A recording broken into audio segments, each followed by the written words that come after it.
Les contaré una historia escalofriante sobre unos campesinos, la sequía de los 3 sacrificios y el camino de los muertos. En el valle de San Mateo, donde el maíz crecía alto y el río nunca se seca, vivía un campesino llamado Don Ramón, un hombre de manos callosas y fe robusta, que había trabajado la misma tierra que su abuelo y su bisabuelo. La vida en el campo era dura pero predecible, hasta que llegó la sequía, una bestia lenta y sedienta que comenzó a devorar sus campos, en el verano de 1947. Las lluvias fallaron. El río se convirtió en un hilo de lodo. Las milpas se marchitaron, volviéndose doradas y quebradizas antes de tiempo. Los campesinos de San Mateo, gente de tradición y respeto a la tierra, estaban desesperados.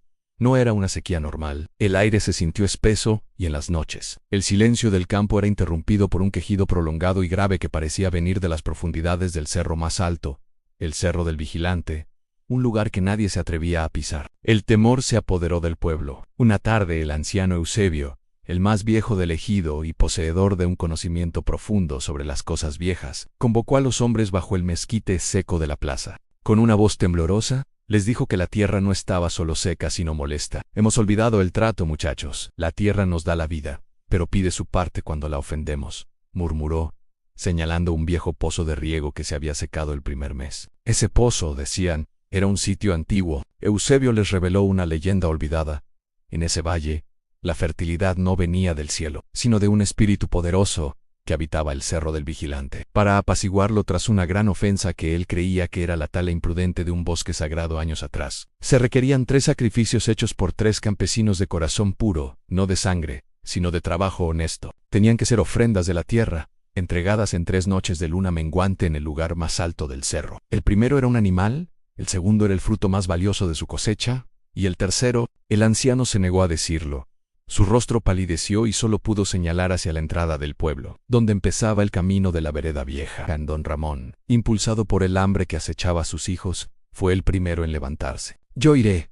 Morir de sed es peor que enfrentarse a una sombra», dijo con firmeza. Esa noche, con la luna menguante apenas visible, tomó su becerro más fuerte, un animal que le costó sudor y deuda, y subió al Cerro del Vigilante. La subida era infernal. El quejido del cerro era ensordecedor. Al llegar a la cima, donde solo había piedra y un aire helado, sacrificó al becerro. Mientras la sangre se filtraba en la tierra agrietada, el quejido cesó, reemplazado por un silencio total. Don Ramón regresó a la mañana siguiente, agotado, pero sin la sensación de estar observado. La sequía no se había roto, pero el quejido había desaparecido. A la siguiente luna menguante, fue el turno de Ignacio, un joven que había perdido a su esposa en el parto, y trabajaba solo para su bebé. Su ofrenda fue el único saco de frijol que logró cosechar, un puñado de vida que representaba su futuro. Lo llevó al cerro y lo quemó, observando cómo las llamas danzaban bajo la luna. El humo no subió, sino que se arrastró por el suelo, hasta desaparecer en la tierra.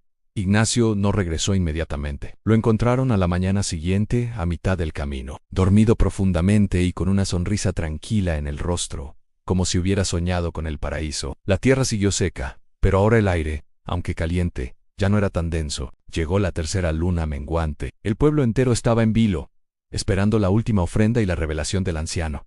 Don Ramón e Ignacio se reunieron con Eusebio. El tercer sacrificio, comenzó Eusebio con voz grave, no es de la tierra, ni de los animales. Es un sacrificio de la memoria y del futuro. Explicó que la ofensa que secó la tierra había sido el entierro de una vieja bruja del pueblo que no quiso morir y cuyos huesos fueron puestos en el lugar equivocado, cerca del pozo de riego, contaminando el espíritu del agua. El espíritu pidió que el campesino subiera al cerro, no con una ofrenda, sino con una promesa de olvido total y la renuncia al fruto de la tierra que vendría. El campesino debía subir por el camino de la vereda vieja y no mirar atrás, sin importar lo que escuchara o viera, prometiendo olvidar el trabajo hecho y el milagro que vendría. Si miraba, no solo anularía el sacrificio, sino que se convertiría en guardián eterno de la sequía. Don Ramón sintió un escalofrío. El camino de la vereda vieja era el sendero antiguo y sinuoso que nadie usaba, pues se decía que estaba custodiado por las almas de los que murieron en el aserradero. Pero él era fuerte y valiente. Decidió que él haría el último sacrificio,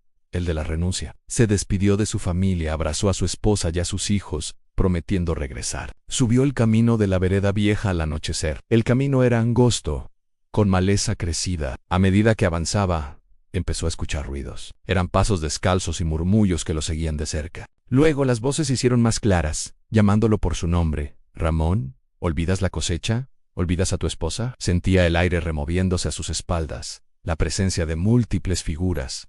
Se obligó a seguir, repitiéndose a sí mismo, olvido, renuncia una y otra vez. Cuando llegó a la mitad del camino, el sonido cambió. Ya no eran murmullos, sino sollozos desesperados que le recordaban a su hijo menor, llorando por pan. El sonido era tan vívido que juró escuchando la voz de su esposa, pidiéndole que volviera, que la tierra no valía la pena, que tenía que mirarla una última vez.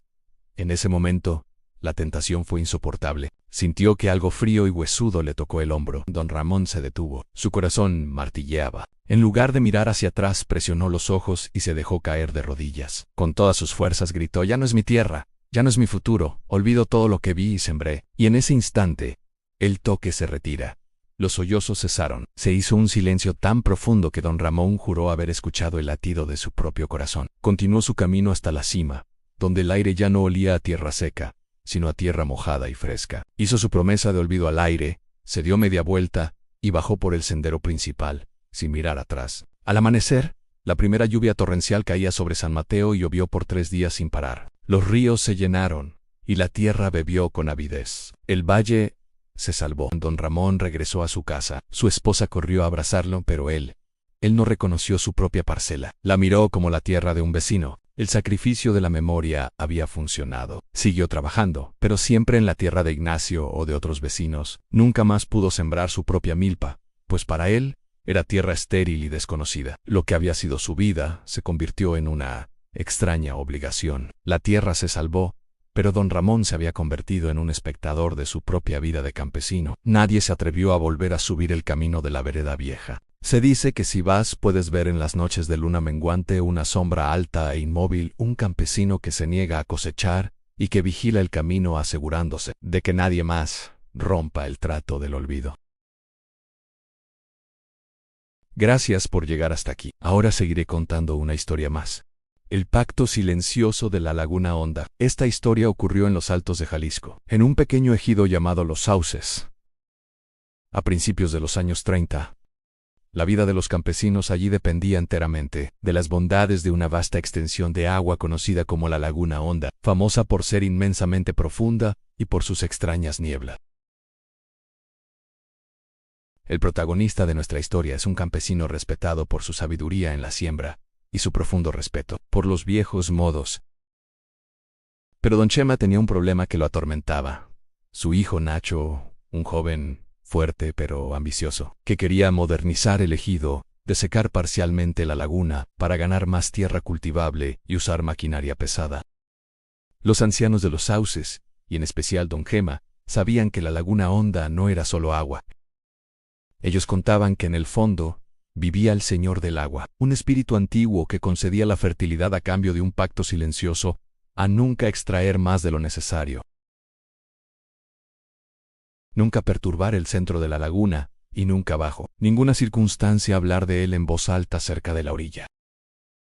Un año la cosecha fue tan abundante que no tenían dónde guardar el maíz. Nacho, viendo la prosperidad, insistió en su plan. «Padre, si sacamos el agua de esa parte, tendremos el doble de tierra. No podemos depender de cuentos viejos». Don Chema le advirtió con seriedad. «Hijo, la laguna es bondadosa, pero su pacto es firme. Romper el silencio es invocar la sed». Nacho no escuchó. Reunió a un grupo de jóvenes y, a pesar de las súplicas de los ancianos, trajeron una bomba potente de la ciudad y comenzaron a extraer grandes cantidades de agua del borde de la laguna, invadiendo el área de juncos que todos consideraban sagrada. Llegando el primer día, salió todo bien. La tierra se secó, dejando un limo rico y negro. El segundo día, sacaron más agua. A la tercera tarde, mientras la bomba zumbaba ruidosamente, don Chema, que vigilaba desde lejos, sintió un cambio en el aire. La bomba, que Nacho había colocado cerca de los juncos, comenzó a fallar. El motor tosía y se detenía. Nacho y sus amigos maldijeron, tratando de reiniciarla. Fue entonces cuando la niebla, que rara vez aparecía de día, surgió del centro de la Laguna Honda. No era una niebla normal, era espesa, de un color blanco sucio, y se movía con una velocidad inusual hacia la orilla donde estaban los hombres. Nacho gritó: «Es solo niebla fría, denle al motor». Pero cuando la niebla alcanzó la orilla se formó una pared blanca y densa que se tragó a los hombres y la maquinaria. Don Chema no escuchó gritos de pánico, solo un silencio arrepentido y absoluto, como si el sonido mismo hubiera sido absorbido. Después, el zumbido de la bomba se reanudó por un instante, pero sonó distorsionado y acuoso, antes de callarse para siempre. Don Chema corrió, gritando el nombre de su hijo. Al llegar, la niebla se había disipado tan rápido como llegó la bomba, y los hombres se habían ido. No había huellas de lucha, ni ropa, ni nada. Solo el lodo fangoso y el agua de la laguna, que ya comenzaba a recuperar el terreno perdido a un ritmo antinatural. El pueblo se sumió en la tristeza y la culpa. Los ancianos sabían que el Señor del Agua había cobrado la ruptura del pacto. Poco después la tragedia se convirtió en horror silencioso. Una mañana, Don Chema encontró una mazorca de maíz perfecta y gigante, con granos de un color azul profundo, colocada justo en el umbral de su puerta. Era una señal inequívoca de la laguna. Aterrorizado, la enterró lejos, pero el patrón comenzó a repetirse. Todas las mañanas, en la puerta de la casa de cada uno de los jóvenes que habían ayudado a Nacho, apareció un obsequio de la laguna en un pez plateado que no existía en esas aguas, una piedra de río pulida o una flor de loto.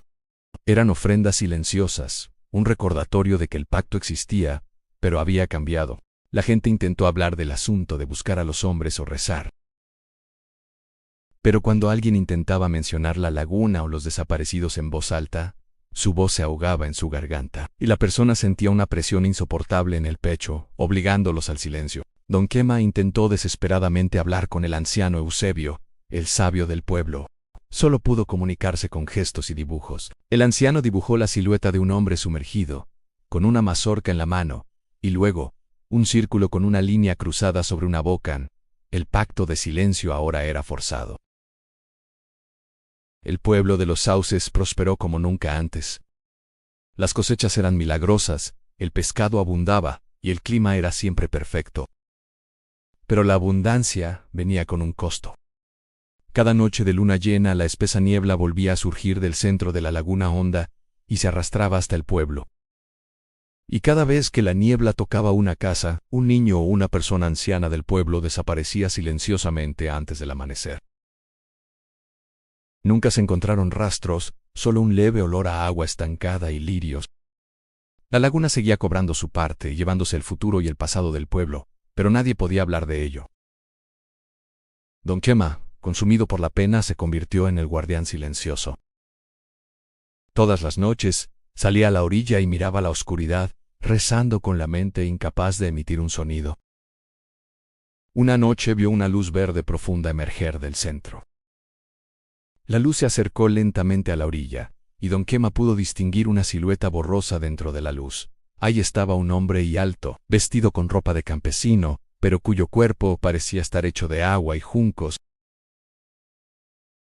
El hombre se paró en el borde, con los ojos de un verde brillante, y levantó lentamente un brazo. En su mano, sostenía un viejo reloj de bolsillo de plata. Era el reloj que Don Chema le había regalado a Nacho en su cumpleaños. El hombre de agua hizo un gesto de despedida, como si estuviera dando las gracias, y luego se sumergió en la laguna, llevándose la luz con él. El don entendió, su hijo el ambicioso se había convertido en el nuevo guardia silencioso de la laguna honda,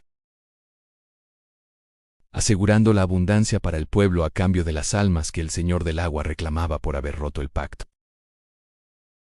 El joven que quería modernizar el ejido ahora era un espíritu antiguo, atrapado en el pacto de silencio que había ignorado. El don se pasó el resto de sus días en silencio mirando la laguna que le había dado todo y le había quitado a su hijo. Sabiendo que la riqueza de los sauces estaba cimentada en el miedo y la obediencia forzada, a un pacto del que nadie se atrevía a hablar.